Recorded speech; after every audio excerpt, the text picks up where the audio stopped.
And we are back with Live Screenings International Short Film Festival. I'm here with Katie, my co-host.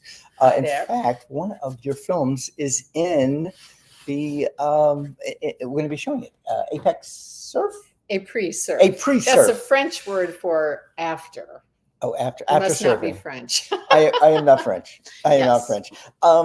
So yes, and Katie is a filmmaker. How many? Yeah, 20, 30 films, 20 films? No, not that Hundreds, many. thousands of films. Not that many. I graduated from film school 4 years ago, and I've been making some films.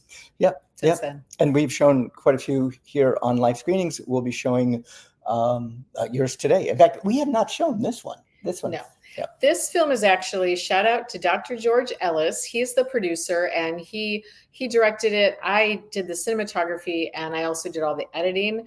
And it's a surf movie, and it's really fun. I think it's a great film. It's won a few film festivals, and I think it really paints a nice picture of the cool surfers and young people in New Smyrna Beach right now.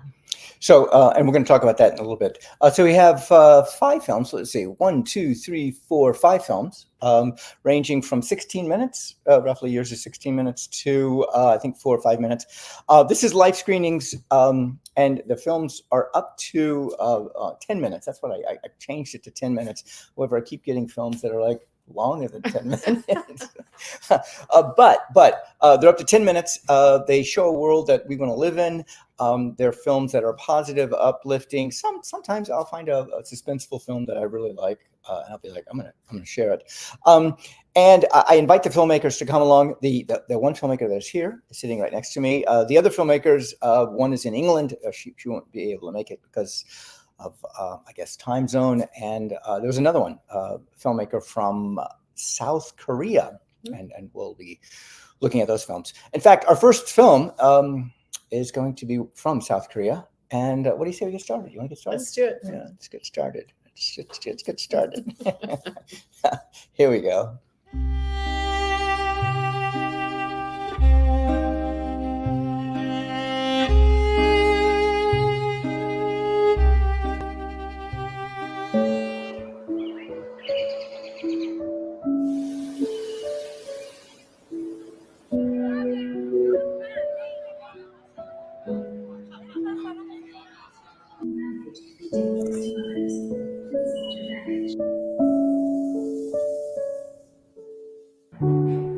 In the city we live in, there are heroes who make our ordinary lives extraordinary.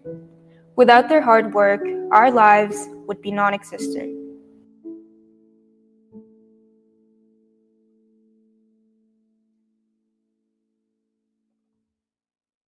So I planned this documentary to be an extension of a grant project I'm conducting at school. I've been interviewing and making portraits of the non-teaching staff at my school, such as custodians and dining hall staff, to spread appreciation for the work they do.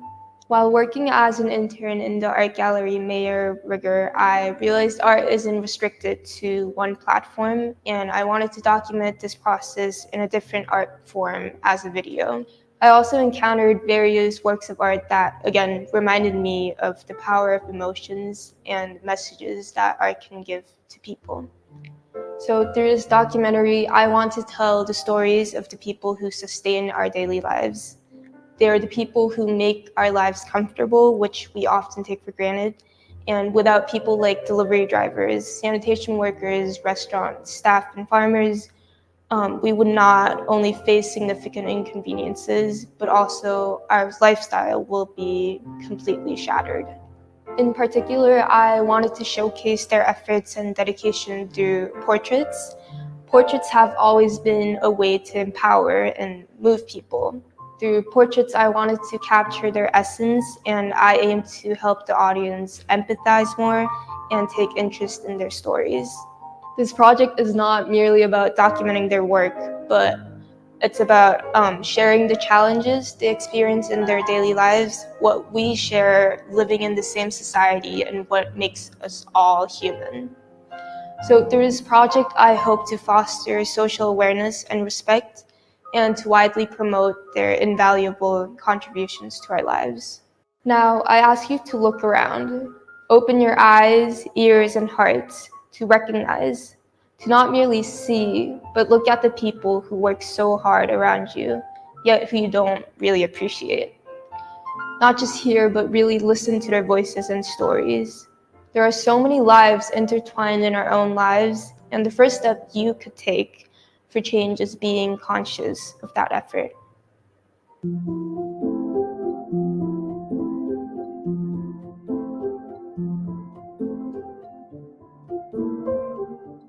Every day in South Korea, drivers on mopeds rush in between cars and pedestrians, risking their lives to deliver food to customers in cities big and small.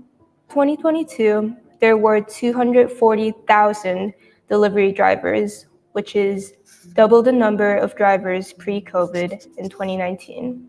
Yet, the growing numbers of these drivers and our reliance on them do not ensure their safety nor the progress for change. 안녕하세요. 저는 전주에서 5년째 배달기사로 일하고 있는 우정호입니다. 이제 여러 가지 한번 해보고 싶어서 빚이 좀 많이 지었고 그 빚을 까기 위해서 배달 일을 시작했습니다. 이게 맞는 건지 아닌 건지 하다가 여러 선배님들이 조언에 의해 하다 보니까 능력이 좀 높아지면서 페이가 점점 올라가는 게 느껴져서 이게 또 괜찮은 직업이다 생각해서 시작을 했습니다. 가장 힘든 점은 배달하다 보면은 이제 실수도 있고 이제 손님들이 이제 음식이 너무 늦게 온다 그런 컴플레인도 많고 음식이 조금만 새도 고객님께서 이제 다시 재조리해서 갖다 주세요 이런 요구가 많아서 그 음식값도 다 물어줘야 되고 하니까 그게 이제 손해 보면서 그렇게 힘들었던 점입니다. 여름에는 이제 40도가 이제 넘어간 그 아스팔트 위에서 계속 있어서 너무 힘들고 겨울에는 이제 빙판길이니까 고객님이 빨리 와달라고 요구사항이 많으니까 그것도 힘들고 젊은 나이에 배달을 하는구나 다른 일도 많은데 그런 얘기도 많이 하는 게 조금 마음이 그렇습니다. 이제 고객님께서 집 앞에 여름에는 이제 힘드니까 물이라든지 과자 이거라도 챙겨서 드세요 이런 멘트 같은 게 남겨 있으니까 그것도 보람이 되는 것 같고 금전적으로도 나쁘지는 않은 것 같아요. 배달 시간도 지켜야 되고 법규 준수를 지켜야 되는데 가맹점과의 계약 시간, 고객님한테 갈 수 있는 시간, 그 시간을 지키기 위해서 무조건 위반하게 되는 거고 한 건만 가면은 돈이 안 되거든요. 그러니까 그거를 2개 아니면은 4개 이렇게 엮어서 다니니까 좀 무리하는 것도 있어가지고 이제 법규를 좀 위반한 것도 많죠. 배달을 하면서 조금 이제 점점점 이제 표정이 좀 안 좋아지거든요. 밝은 모습, 항상 웃는 모습이 그렇게 초상화가 그려졌으면 좋겠습니다. Many people only view delivery drivers as dangerous and reckless drivers, but it's only through their dedication that we can quickly get what we need, especially in times of emergency. We need to recognize them as important people who facilitate our daily lives, understand their hard work, and foster more respect for them. While the city is still asleep, the first to wake up are the sanitation workers. They move silently in the dark, keeping our cities clean. Unlike the United States, where trash is collected by garbage trucks, sanitation workers in South Korea collect trash door to door from houses and motorcycles. For workers who collect garbage, their days start as early as 11 at night and work tirelessly until dawn. Dangers still prevail for these sanitation workers. In the span of 5 years, 280 sanitation workers died from accidents and more than 30,000 were injured. And yet, their labor and hard work often remains invisible and forgotten.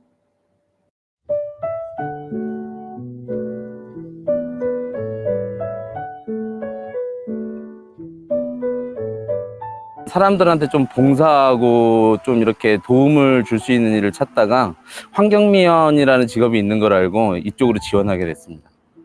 아무래도 날씨 영향도 많이 받는데 그래도 가장 어려운 거로 꼽으라면은 쓰레기 불법 투기가 가장 힘들고 그때 아무래도 좀 회의감도 많이 들고 그런 것 같습니다.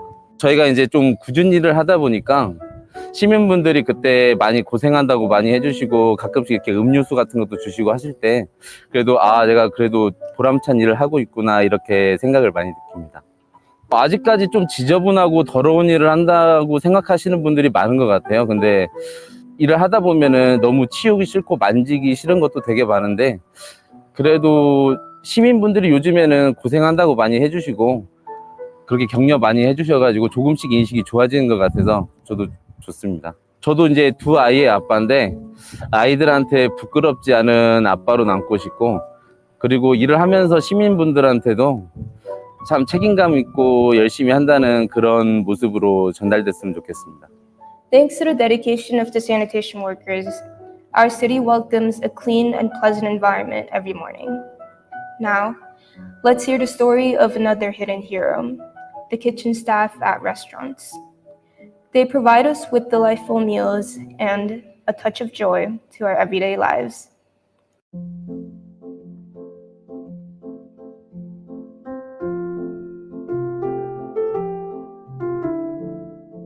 저는 어렸을 때부터 부모님께 음식을 배우고 보고 그래서 음식에 관심이 많아서 제가 음식 쪽에서 일을 한 지가 건 한 30년이 되었습니다.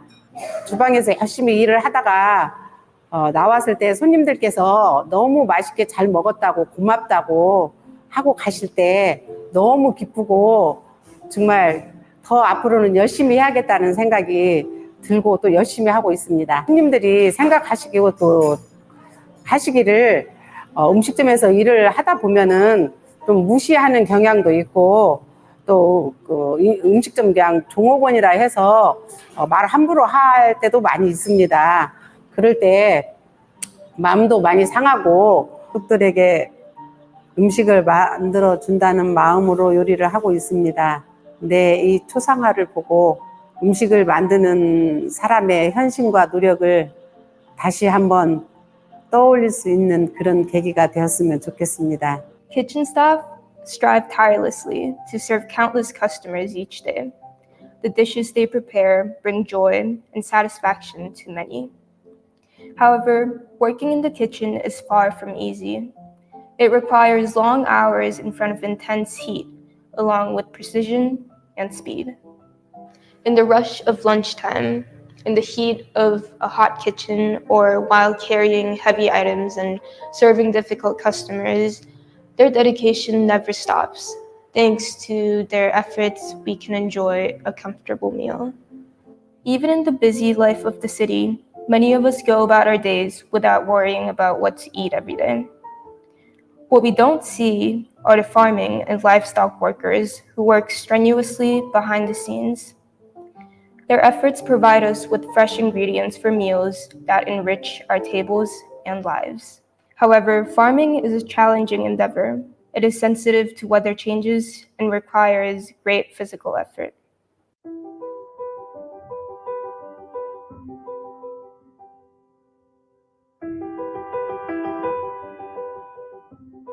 저는 초등학교 때부터 부모님을 도와 일을 시작하게 되었습니다.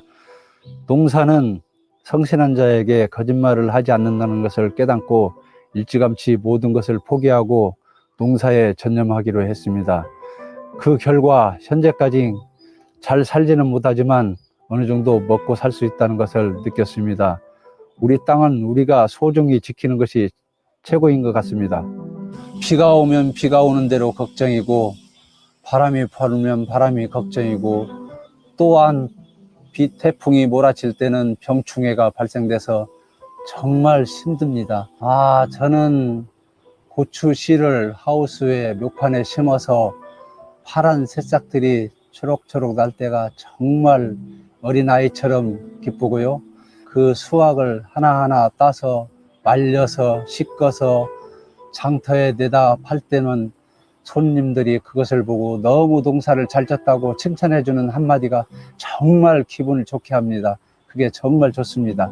처음에는 제가 농사 지을 때 무척 창피했습니다.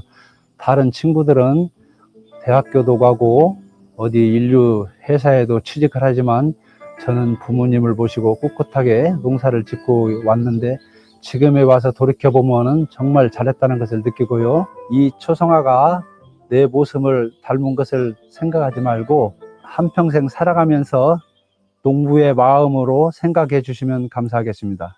Many people, especially the highly educated, look down on and have prejudice that farmers lack practical knowledge because they don't have college degrees.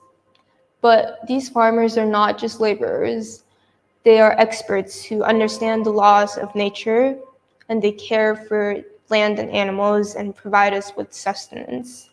So farming and livestock work are arduous jobs that require knowledge and experience and are indispensable in our lives. Many people contributed to making this online exhibition happen. The virtual gallery was designed to reach some of our interviewees who live far away, so we're grateful to showcase their dedication in this form. Through the stories of our hidden heroes, we dream of a better society. And we hope that this exhibition will shed a new light on their importance and serve as an opportunity to express our gratitude to them.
hits here before it hits anywhere else. And it hits Jackson Hole, then Yellowstone. But we get it first.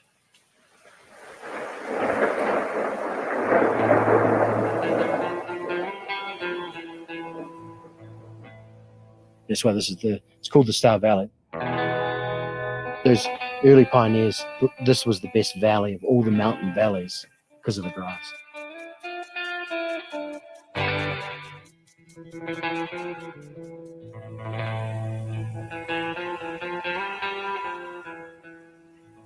We get feedback from family and friends who go, what are you doing?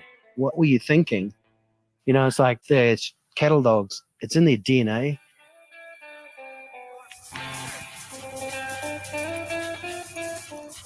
Somewhere it's deep in all of our DNA to be producers or to work the land.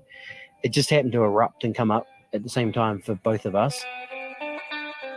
We're actually doing it. We're bleeding. We're sweating. We're swearing.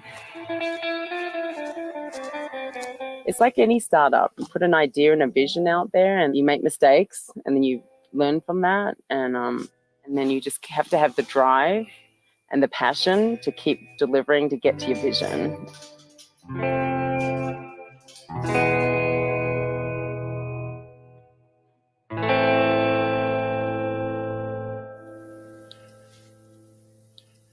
Amber figured it out. She's figured it out with we knew Star was good. Star Valley. That was a clue. Yeah. And then we wanted to do, we knew that we're getting into Wagyu, and it's all about grazing cattle that actually were grass fed. Not many folks are doing Wagyu, they're actually grass fed. So we just thought if we put grazing Star, that would probably sort of make it stand out. Sort of just like Rockstar, but grazing Star. Wagyu is basically, in Japanese, it's cow. It means Wagyu means Japanese cow. Which is Kobe beef, but Kobe beef is a trademark. You can't use the word Kobe to market the meat, so they came up with the word Wagyu for outside of Japan. So it's 250 Wagyu or Japanese cows that were exported from Japan to the United States by a Japanese guy and a United States investor, and they put it on American soil and they got amazing results.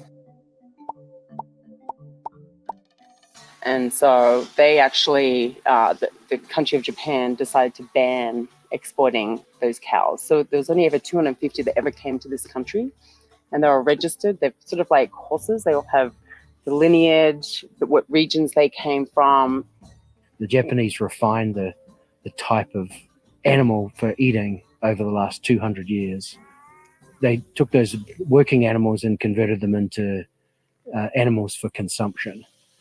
And that's when they stumbled on the whole high oleic acids, which is the fat. And it also it's that intermuscular fat that creates that flavor in the meat. And once you taste it, you'll know that taste for the rest of your life. The Japanese call this umami. It's the essence of deliciousness is what umami means.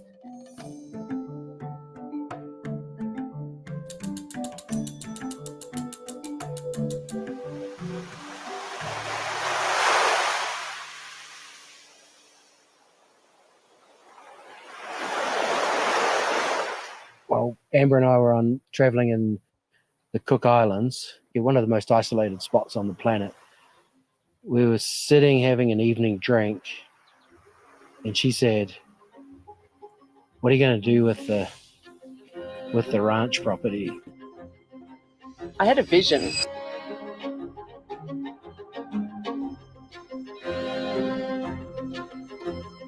We'd had the property down here since about 2005.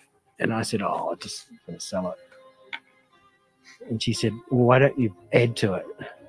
David did real estate forever in Jackson Hole, and I had a finance background, a business background, and investments background. And I just thought, well, my real desire is not to be in an office anymore, work for someone else. I'd like to work for myself. And I'd love to not be in an office. I want to be outdoors. So Amber's like, "Why don't you look around?" So I happened to be out with a friend of mine who's a real estate broker. I asked him a question. I said, "Oh, what's around my property?" And he goes, "Oh, the property next door is for sale." And I said, "Which way?" north or south? And he goes, no, west. And I said, really? He goes, yep. And I said, well, let's go take a look at it. We looked at it quickly, we snapped it up, and I said, that's it, we're doing Wagyu. It's called cannonballing in the deep end, and you don't know how to swim. You better learn how to swim pretty quick once you've made the dumb decision. Looks like the range cattle behaving. It's a battle royale, and it's constant. And it's tough. Some days we feel like we're losing. Tough days. It takes something like a raging bull like we had here a day and a half ago to go through the fence, because he doesn't even see the fence. He's just like so angry. I can see there's 2 cows in our property right there, so we're going to push someone else's cows out. The neighbour does have bulls in that pack, so what will happen is if the bull gets in with our bull, the 2 bulls will have a bullfight, and the biggest bull will win. We'll get up the next day and go, we're going to hit this hard, and we'll go out there and fight. So that's minimal. They broke 2 posts. They call it 2.5. We don't give up on the fight. It's when we will. Neither of us, and it's not in our personalities or our DNA to back down. So we just want to fight, keep going, and and enjoy it.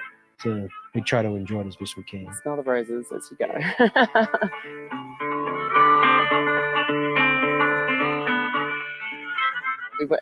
We're trying to be producers rather than consumers in society, and take that responsibility highly. In other words, like, let's do it the right way.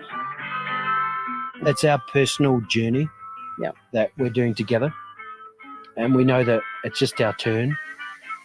Being producers is extremely fulfilling. And most people would go, oh, that's just a crock. No, it's not. It's hard when you work. Produce stuff it's and make something and other people can benefit from it, they get to eat it. It's very rewarding. It's extremely very rewarding. And that's why, a lot of my family and friends say, I can't believe you're doing this. This is so much hard work. And I said, that's the whole point, is to put in a hard day and then look back and see what you've created. We both had careers working in offices and traveling and all the rest, and can find ways to make money a lot easier than this, but we don't want to do it the easy way. We want to do the hard way and do it the right way. These two now, they're very curious, aren't they? Being well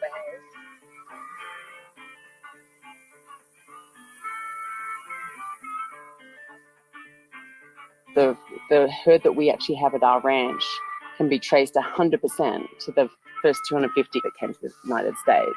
Never been crossbred with Angus or anything else. Now, 99% of it that's out there in the United States is typically not 100% full-blood Wagyu. It's hybrid cross. So it doesn't have the hit or the taste that we have with ours.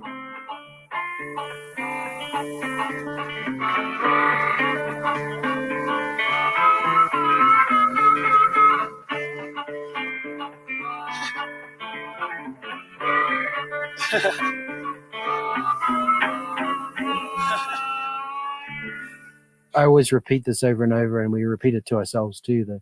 The 3 things that we look to not stress is, in this order, is ourselves, because it's our turn. It's our turn to run the property. And our turn will be over at some point, but we don't need to be stressed while we're doing it, and so that we can enjoy it. We don't want to stress the land, and so we do what we can, and we educate ourselves constantly on how to lower the stress points on the land. And then thirdly is the livestock and the wildlife. And someone would say, oh, what about the wildlife? You don't want to stress the wildlife. Yeah, sure. So we have forests right across these forests and across the hillsides. We leave that it's all set aside for the wildlife to go to. We noticed that as that's enhanced, all the grazing areas seem to be enhanced for the cattle as well, because they're not competing for the same part of the property.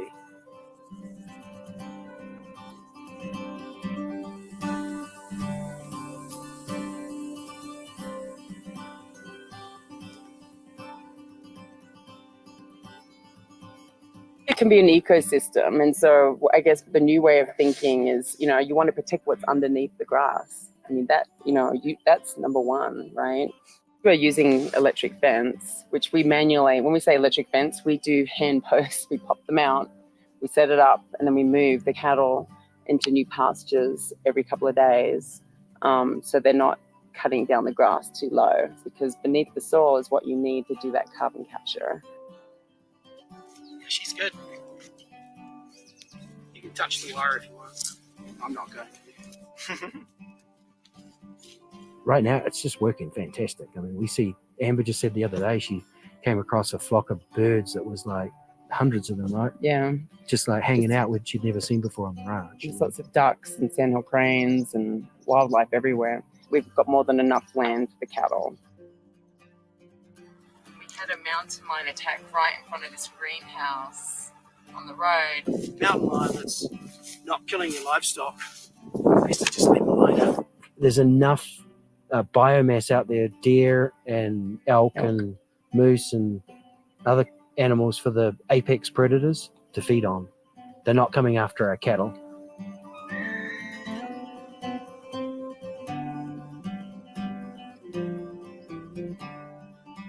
rising and feeding now. All that feed is coming in off the spring. See the big trout there? That's like a 30-inch trout there. Look at him come through. You see him? Yeah. That's, because if we come up on the four-wheeler, he would have taken off. Now, when he goes, the little ones go. When we first started out, we weren't part of the farmers market because we came to market at the wrong time of the year. And so we actually tested out what everyone does, like any startup. Let's ship our product everywhere. We had demand instantly in the United States, which was amazing.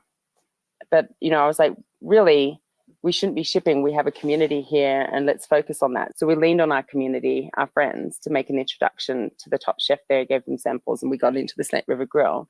Then we got into another friend of ours, helped us out to get into the local.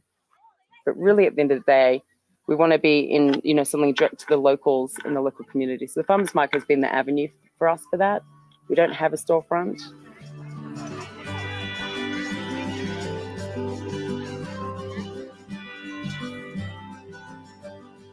The next phase for us, though, beyond just selling, would be to have this, and a few people approached me on this, is to have, some kids and, have some type of community involvement, to be able to let kids come down to the ranch for a day and learn and listen of because we feel like we need to build a whole nother generation, not just doing engineering and things like that. It'd be nice to inspire some kids to get some dirt under their feet.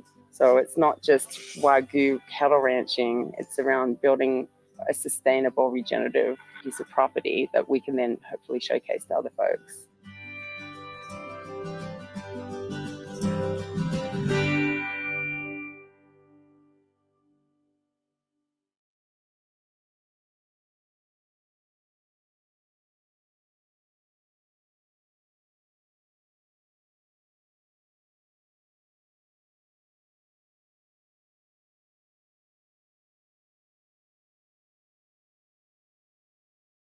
On. There we go.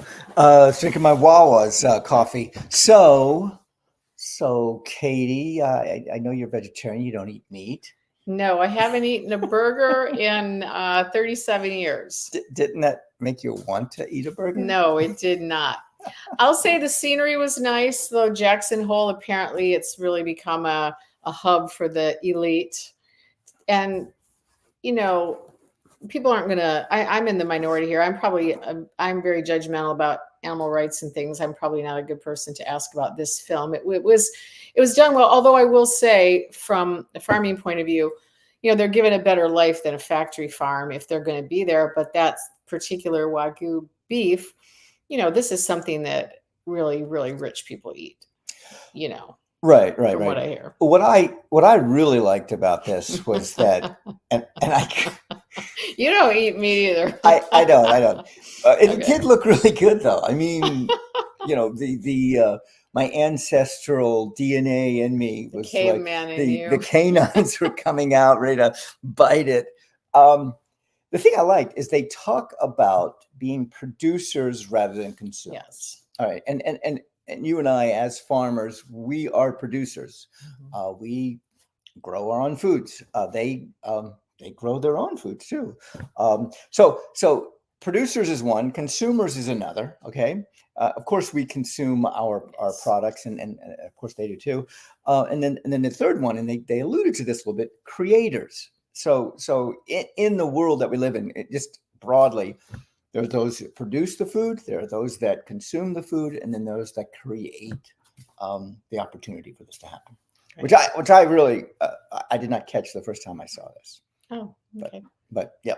All right, let's move on to our next one. What is our road less traveled? Oh, we're going to go into some animation now. Oh, okay. So let's get started with that.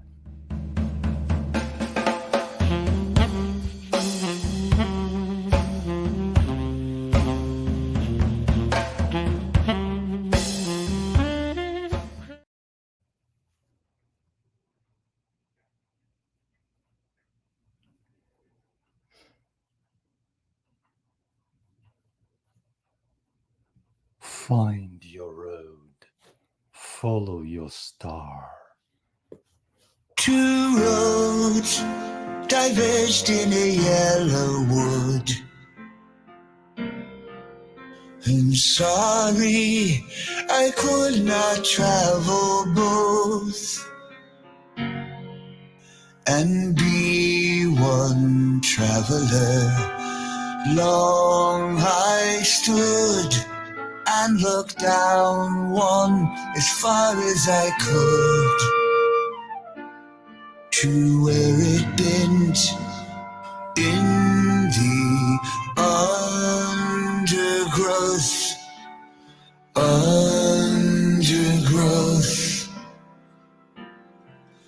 Then took the other as just as fair, and having perhaps the better claim, because it was grassy and wanted wear, though it's for that the passing there has worn them really about the same, about the same.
I shall be telling this with a sigh. Somewhere, ages and ages hence, two roads diverged in a wood, and I took the one less traveled by, and that has made all the difference.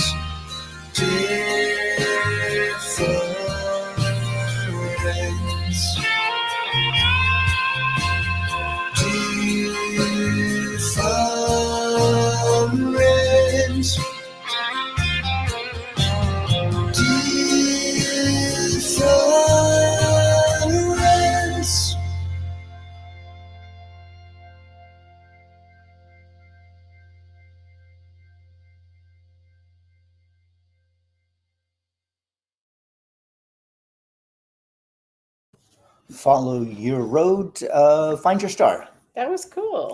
Hey, yeah. But was that like time travel, or what was it? It is. Explain it to me. All right. So, what was your first impression of it? I mean, because it went from Like he went off to war. caveman. It went from caveman time all the way up to, I guess, nowadays, 21st century. There's a new movie coming out by Paul Zemeckis. Paul Zemeckis? Robert Zemeckis. Robert Zemeckis. There we go. Who did Back to the Future. Back to the Future? Yes, he did Forrest Gump too. Oh right. He's doing a film about time. And oh yeah, with in the one house, the one location. I want to see that with Robin Wright and Tom Hanks. Tom Hanks, which were the two reunited from Forrest Gump. Forrest oh, Gump. I want to see that. By seeing this short film about from caveman, I'm assuming caveman all the way up to modern day, it's kind of like the choices we make, and that's what I know. Was it Past Lives? You know, No? we talked about this on the break. We have DNA in us, and the DNA is the memories of our ancestors. I mean, that's kind of a leap to take. Okay, I'll take it. And and thank you for taking it. And by being connected through our DNA, through our ancestors, it's kind of like, you know, the forefathers, the foremothers went through that. I like it though. Good animation. I like the flow, you know, with just like a song, because sometimes dialogue is overrated. You can use your imagination. I would probably have to even see it again to figure it out. Right. But it's open to interpretation, right? That's the beauty of film. Right. That we see what it means to us. I did relate to the older man pushing the rock up the hill. Are you being facetious? But I what happens was every decision he had to make, it was what mattered. He would look at the war, and then he would look at his family, and then he went to war to protect his family. You see, it was like what I saw it as what mattered to him during his whole life. Okay. So anyway, all right, we're getting closer to your film. Ooh, okay. Apex? No, not Apex. a pre-surf. A pre-surf. French yeah. craft. Not yet. We are getting there. So let's head to the next film, and the next film is going to be Road Less Travel. We just saw. Oh, Celebrations of the World. This is another animated piece. Enjoy.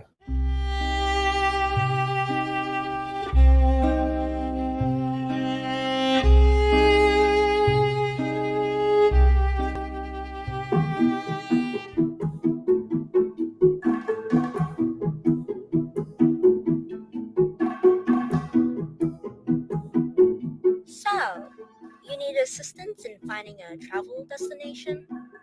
Would you like any recommendations?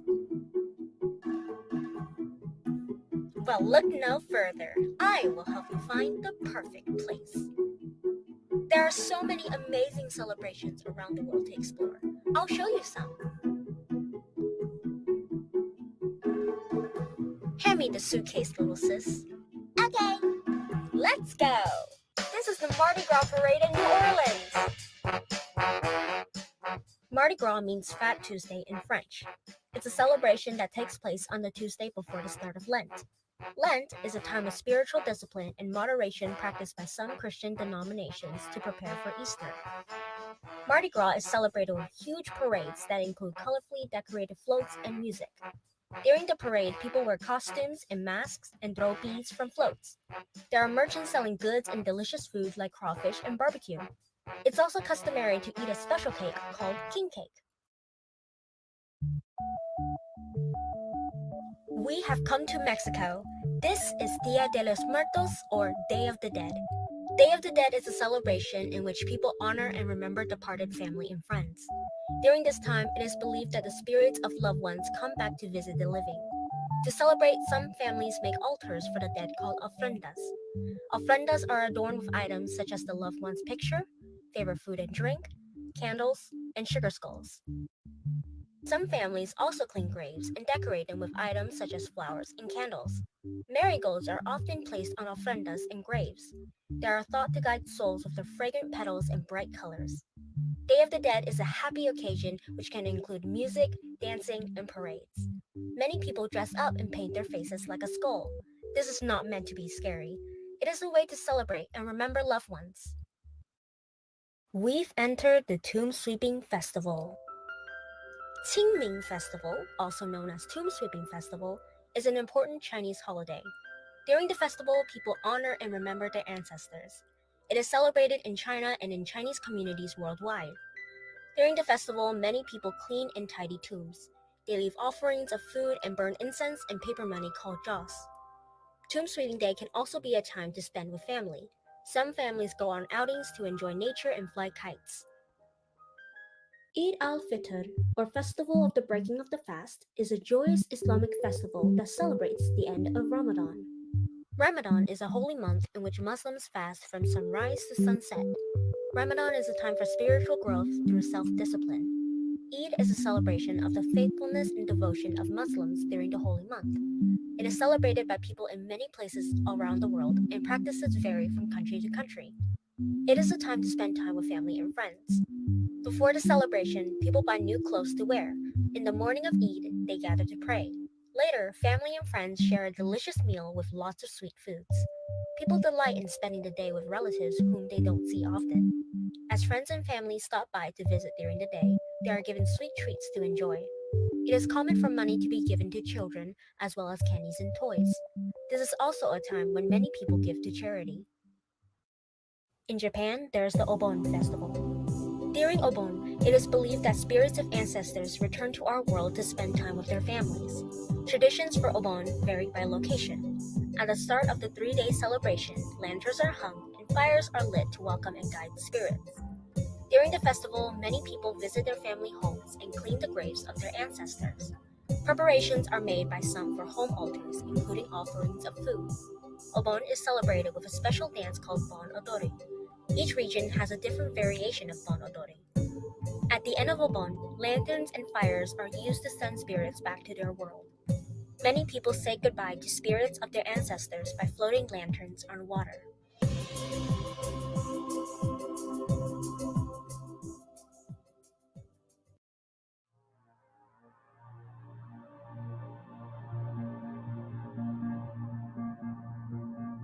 We have arrived at Diwali in India, the Festival of Lights. One of the most significant festivals in India, Diwali celebrates light over darkness and the triumph of good over evil.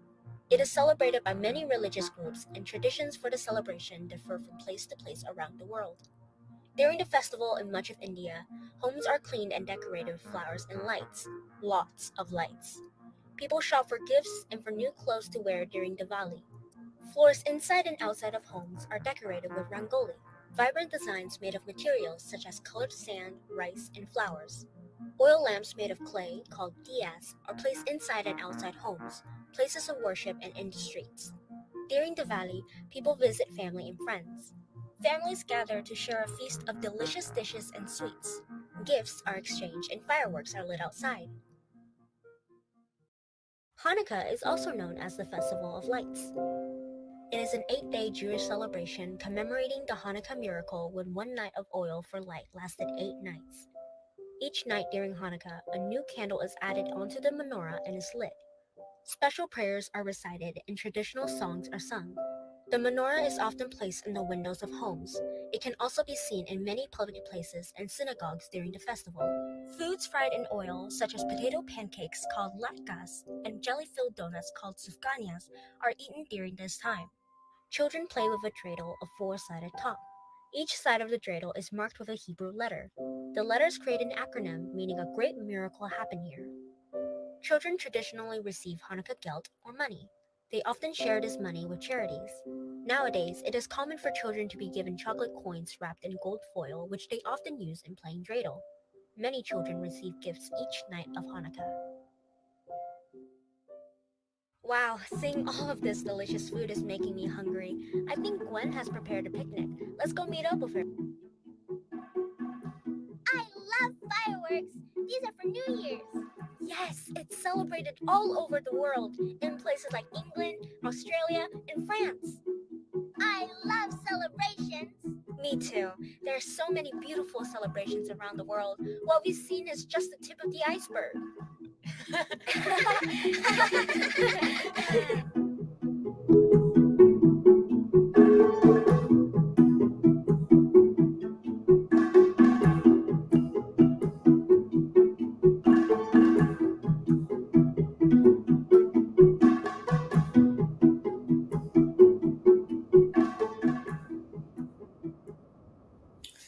So if my memory is correct, this film came from Texas.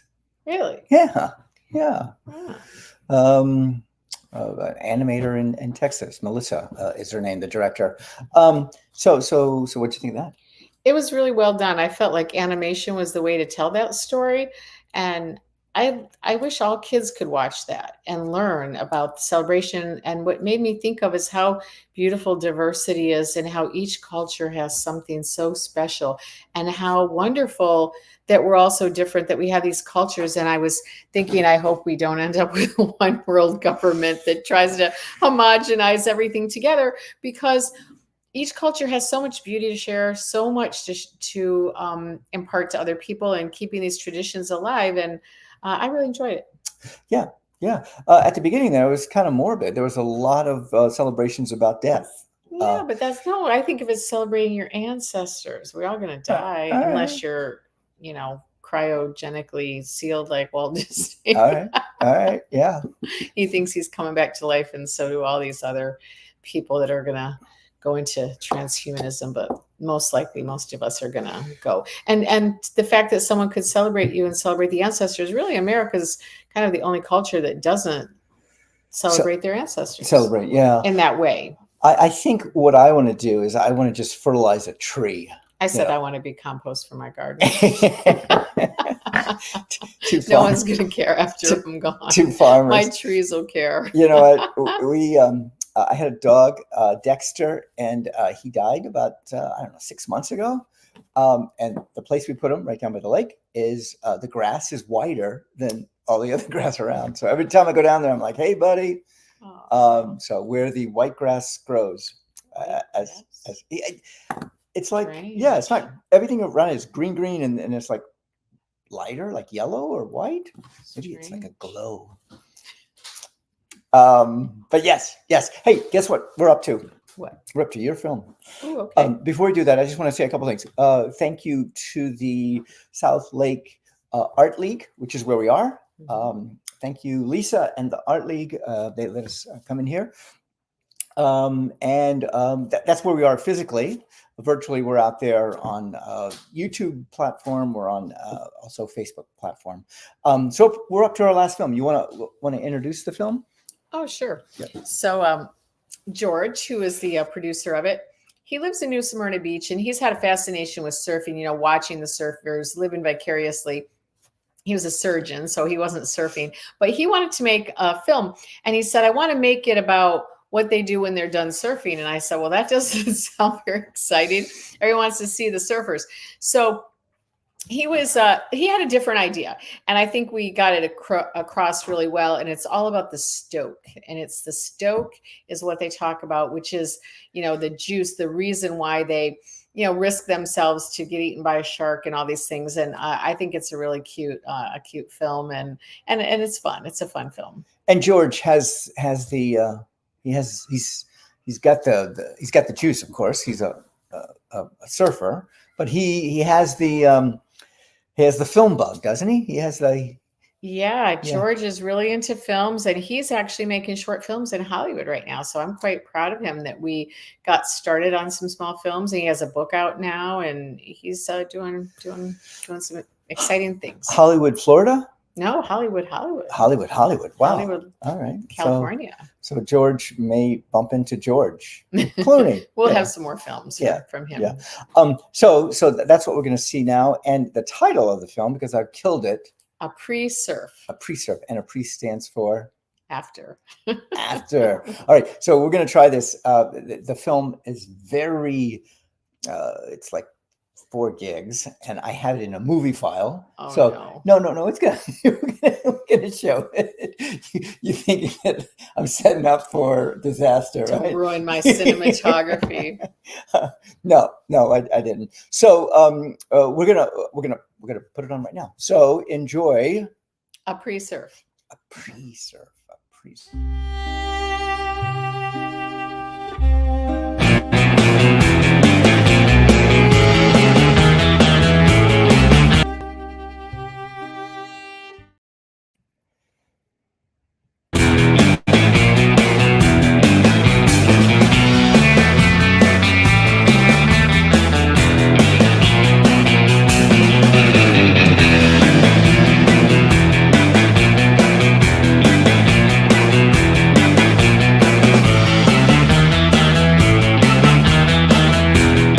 So John, how are you feeling today? I'm feeling great. Thank you for asking, George. Look at the camera. You got it. I'm feeling really good. I'd be a little better if there was some surf, but that's okay. My favorite kind of surfing style, that's a good question. Just smooth and easy and someone having fun while they're surfing. Nothing too serious when you see people like, and they're like real tense and intense, maybe angry, and they're mean mugging. I like when somebody's out there just like paddling around, having a good time, loose, and like probably doing something weird and something different. My favorite maneuver is the bottom turn because it sets up everything you're gonna do on the wave. And then my second favorite maneuver would have to be the cutback. Cutback just keeps you in the juice, keeps you right in the zone that you wanna be in. Yeah. So you can do all your maneuvers and keep your speed. I just kind of put myself in the right spot and the waves come to me, and then I just go. I like that. What kind of board do you prefer to ride? I ride longboards. I started on the Stewart and then sadly broke it. I've been riding this one recently. It's got the 2+1. You can ride it in like bigger surf. How long are we talking? At least 9 foot. Will you ever shortboard? Honestly, I would shortboard if the waves are pumping, but the waves are small here and they're not that powerful. So I think it's really silly when people are like trying really hard to do whatever on a shortboard. What kind of music do you think goes along best with surfing? My favorite artist is Billy Strings. Shout out Billy, I love you. And yeah, so that's great. What is Billy Strings? Billy Strings? You don't know about Billy Strings? I'll tell you about Billy Strings. He's a bluegrass artist. They're in a string band, and they freaking rip. So do you like hear Billy Strings while you're surfing? While I'm surfing, I just listen to Billy Strings in my head, and I just dance out there and have a great time. I do fall a lot, and sometimes people will look at you, it's funny, but that's more of the aggression type, and I'm more of just having fun. The best meal after surfing, I'd have to say a glass of beet juice and a handful of sauerkraut. Best thing about surfing, it just promotes a really healthy lifestyle. It's really fun, and to be out there in the ocean, in nature. Actually, one time, I've taken a fin slice to the butt cheek before. Sometimes if you pull into the tube and your board can get sucked up, and if you fall backwards onto your board goes up right side up. That one got me. My favorite cross training method. I feel like jiu-jitsu goes well with surfing, honestly. Something to do with just your whole body. It's kind of like a mind and body thing too. I feel like you get into a nice flow, and you know, having your body in good shape, it translates well to surfing. And I guess yoga too, you know, been into yoga recently. The stoke in surfing is out there with your friends, getting some waves. I feel really good when I'm surfing. I plan on doing it forever. I love it. Yeah, it's just one of my favorite things to do. It keeps me really, definitely makes me happy. And I love doing it, and I ain't never gonna stop.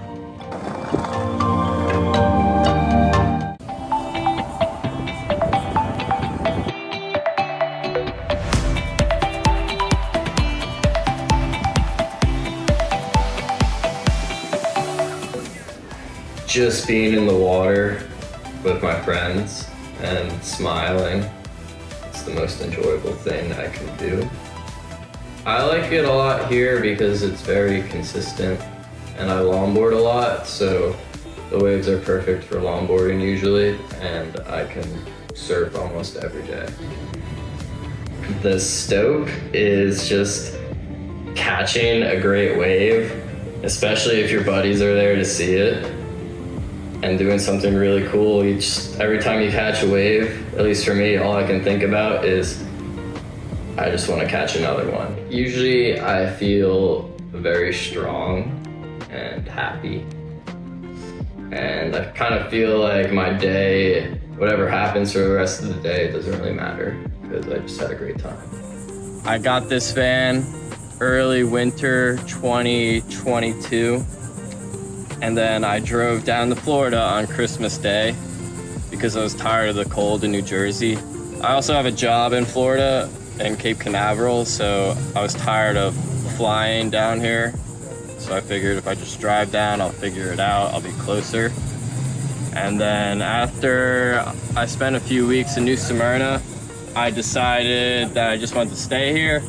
So I just started living in my van. At first I was living in the Walmart parking lot for a while, but then I found a nice little place where people park along the intercoastal.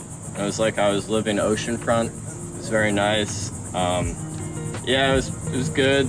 Living in the van was tough though. It makes you really appreciate the little things like a warm shower and a soft bed and clean clothes, things like that. It really makes you grateful. Every spot is gonna have a great day. That it could be just as good here in Florida as it is in Hawaii. Just the consistency is obviously a lot different. And then the power. So Hawaii, the waves are power. That's all of Hawaii is based on power surfing. And it's all reef breaks because they catch so many different swells from all over the Pacific. So if you look at someone from Hawaii, their style of surfing is they're very fast when they surf the wave because they learn to get out of the way of the wave. Because if they don't, they'll get hurt. They'll slam into the reef. I found that just by doing yoga and exercising, I tend to surf better because my mind isn't as cluttered. So if you're constantly thinking about different things while you're surfing, you might not be able to react as fast to the wave. I'm living my dream right now because I love surfing. So I get to surf whenever I want. I get to hang out with some great friends. I'm in a beautiful, warm place. And overall, I found that my dream is to just live a healthy and happy life and to enjoy the people I'm with. So if I've got that, I'm good. We became friends wrestling together in high school. You have to beat each other up Yeah, every you fight day. each other. You get some respect there, mutual, because you're like, all right, he's tough. We're gonna go head to head and like fight each other, and then we're gonna shake hands after and be friends after. It makes you better friends. It's like going through adversity with anyone. You tend to develop a bond with them. Yeah. So that, and then now we're doing jiu-jitsu together, and then just surfing. You know, like we obviously both love to surf, so that's been cool. Just being active in general. Yeah, I like people who are like have good discipline and train and stuff. So I'll give him some respect there. He likes to work out and train and whatnot. He's my strength and conditioning coach for when I'm in the cage. Yeah. What are we doing? We're doing 50 pull-ups a day. I've been running like 4 or 5 miles every morning. Wrestling, He's on jiu-jitsu. it. My jiu-jitsu's getting really good. He's on the grind. I'm on the grind. And I'm going straight to the top. Well, the sharks are back in New Smyrna Beach. 2 people were bitten in just 2 days. It was calm for a while. Yeah, the family of one of those victims says that man suffered some pretty serious injuries. What time of the year is it? It's Shark Week, which is part of Shark Month. and we're here at the shark bite capital of the world, New Smyrna Beach, Florida. Now we know that these small sharks won't cause much damage, but the larger ones, even 4 or 5 feet and above, they might bite you and take a piece of flesh or cause a really bad bite. So we have to be careful when we're swimming or surfing out in the ocean. We spoke with the family of one of the shark bite victims. He was rushed to the hospital. All of the tendons in his foot were severed, and surgeons had to take a shark tooth out of his bone. 2 people were bitten by sharks in New Smyrna Beach this weekend. Any experience with sharks? Oh yeah, I came out here like last week, and I don't know what was up with it, but the water was super clear, and we probably saw like 10 in one time, but they're pretty harmless. But I mean, I know some people got bit, but luckily it's not anything too bad. But yeah, I luckily haven't gotten severely bit, so.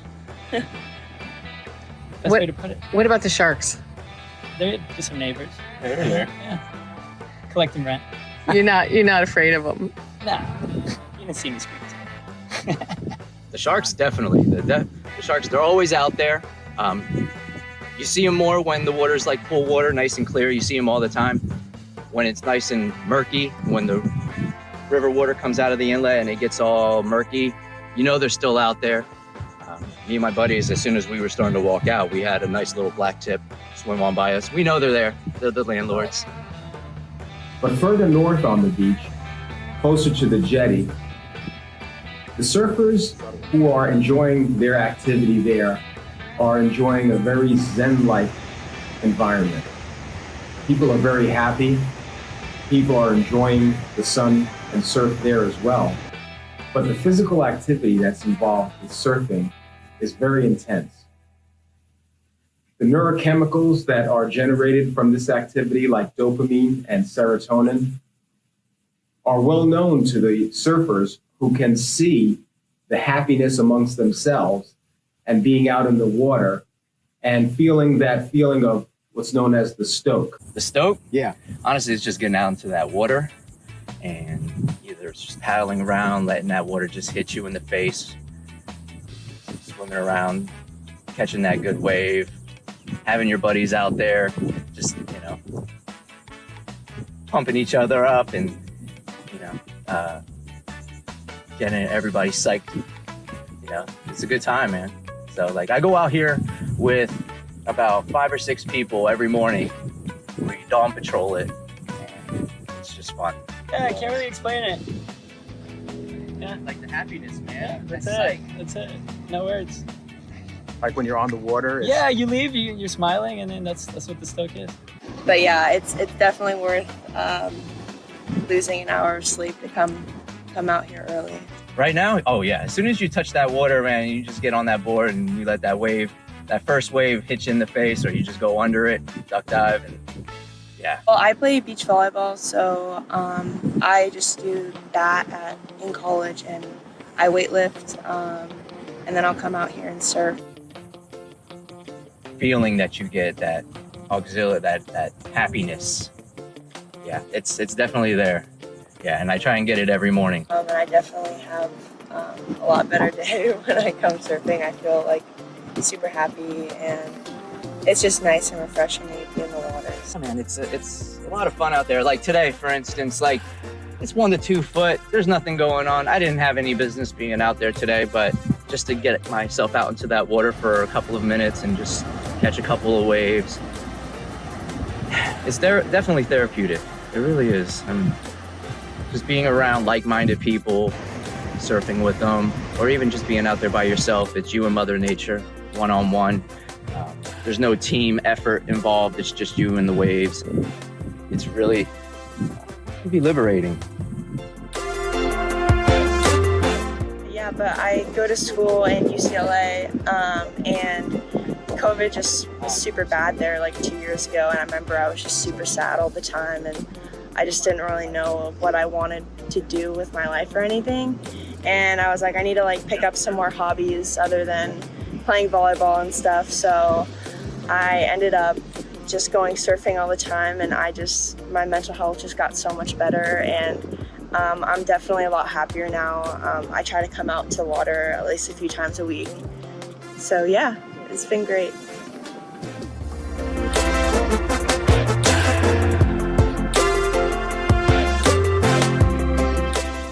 The main reason for doing this film is my passion for being at the ocean and watching surfers who can actually do things that I know to date I have not.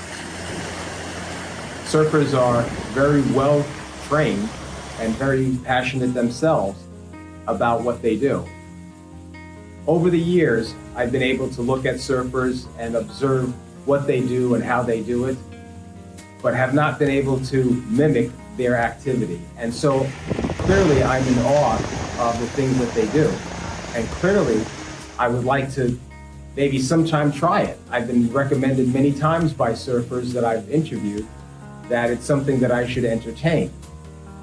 And I do have a surfboard at my disposal, and I just need to get enough gumption to actually get out there, paddle out, and see what happens.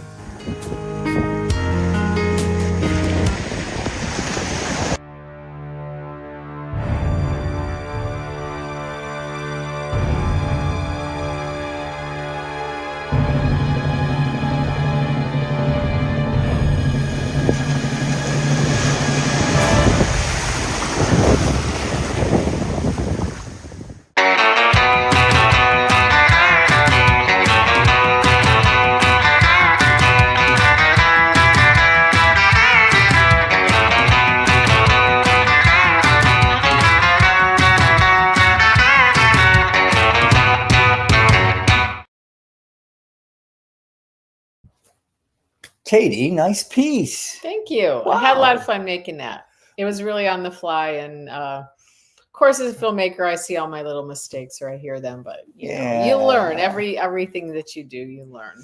Yeah, yeah. So there was no reference to hang 10. So is that stoking when you hang 10? Or I think the stoke is the feeling. Yeah. Hang 10, that was kind of like a Hawaiian thing, right? Yeah. This is New Smyrna where there's no waves. Yeah, well, there are very little waves. I loved keep you in the juice. So the juice is kind of like the stoke, right? The juice.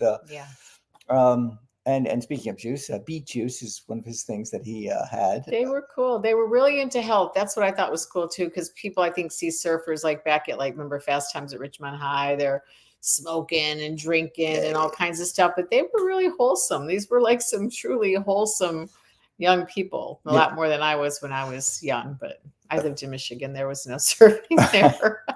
All right. So here's the question. You did the piece, and you talk about the stoke. Yeah. So what is your stoke? Ooh, my stoke. Well, I think my stoke recently is getting more involved in activism, really doing some things that help other people. And I think film is a great way to tell stories. So really thinking about some new stories to tell, how to unite people, how to,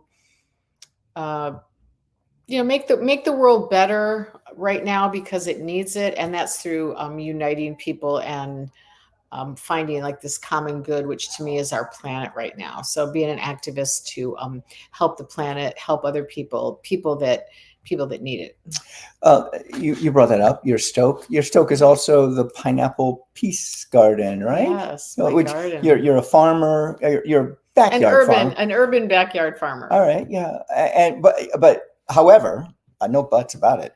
You have created an oasis, an Eden in your backyard, and in a small little community right around here. Yeah.